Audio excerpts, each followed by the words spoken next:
ইসলামী motor শ্রমিক আন্দোলন বাংলাদেশের পক্ষ থেকে সকলকে জানাচ্ছি সালাম। আসসালামু আলাইকুম রহমতুল্লাহ। আলহামদুলিল্লাহ, আমাদের ইসলামী মোটর শ্রমিক আন্দোলন বাংলাদেশের পক্ষ থেকে আমরা 8 দফা দাবি উপস্থাপন করেছি।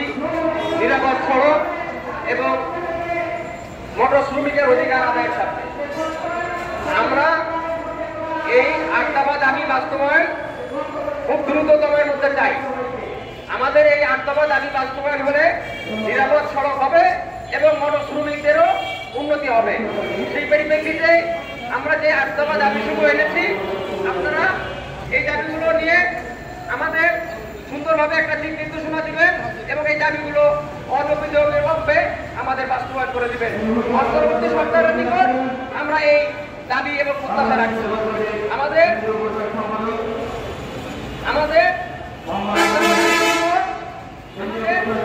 এই দাবিগুলো যদি আমরা বাস্তবায়ন না পাই, তাহলে আগামী থেকে আমাদের সড়ক পরিবহন সেক্টরের যত শ্রমিক আছে আমরা সকলেই আন্দোলন প্রতিরোধ করে তুলব এবং সমগ্র বাংলাদেশে গাড়ি আর চলতে দেওয়া হবে না।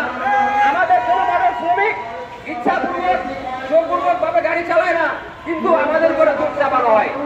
আমরা দেশের শ্রমিক, আমরা দেশের নাগরিক, আমরা মানুষের সেবা করে যাই, কিন্তু আমাদেরকে পরিপূর্ণভাবে মূল্যায়ন করা হয় না। এখন আমরা এই দাবির যদি বাস্তবায়ন না পাই, আগামী থেকে আমাদের আন্দোলন প্রতিরোধ করে উঠবে এবং সমগ্র বাংলাদেশে ধর্মঘট চলবে। যে ধর্মঘটের মাধ্যমে আমরা আন্দোলন সংগ্রামের মাধ্যমে আমাদের দাবি আদায় করতে সক্ষম হবে ইনশাআল্লাহ।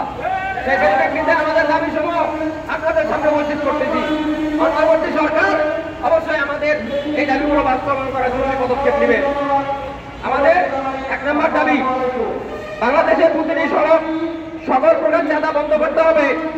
যে সমস্ত স্থানে আমাদের ড্রাইভারদের উপরে চাঁদাবাজরা জুলুম করেছে, নির্যাতন করেছে, মারপিট করেছে, তাদেরকে আইনের আওতায় এনে দ্রুত শাস্তি প্রদান করতে হবে।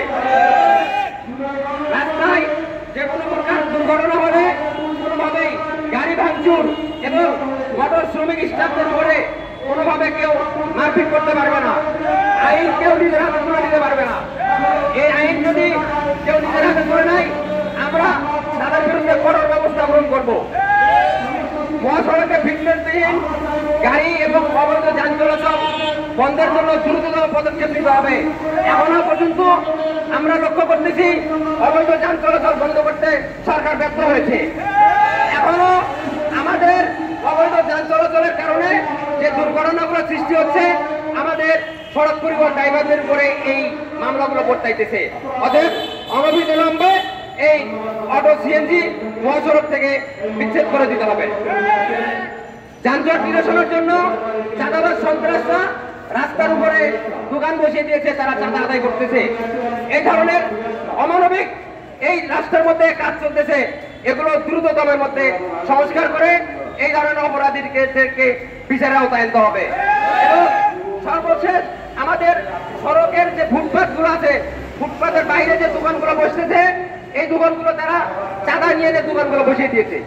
এই চাঁদাবাজরা এই সরকারের আমলে অনেক উৎপাত বেড়ে গেছে, তাদেরকে দ্রুততমের মধ্যে আইনের আওতায় আনতে হবে।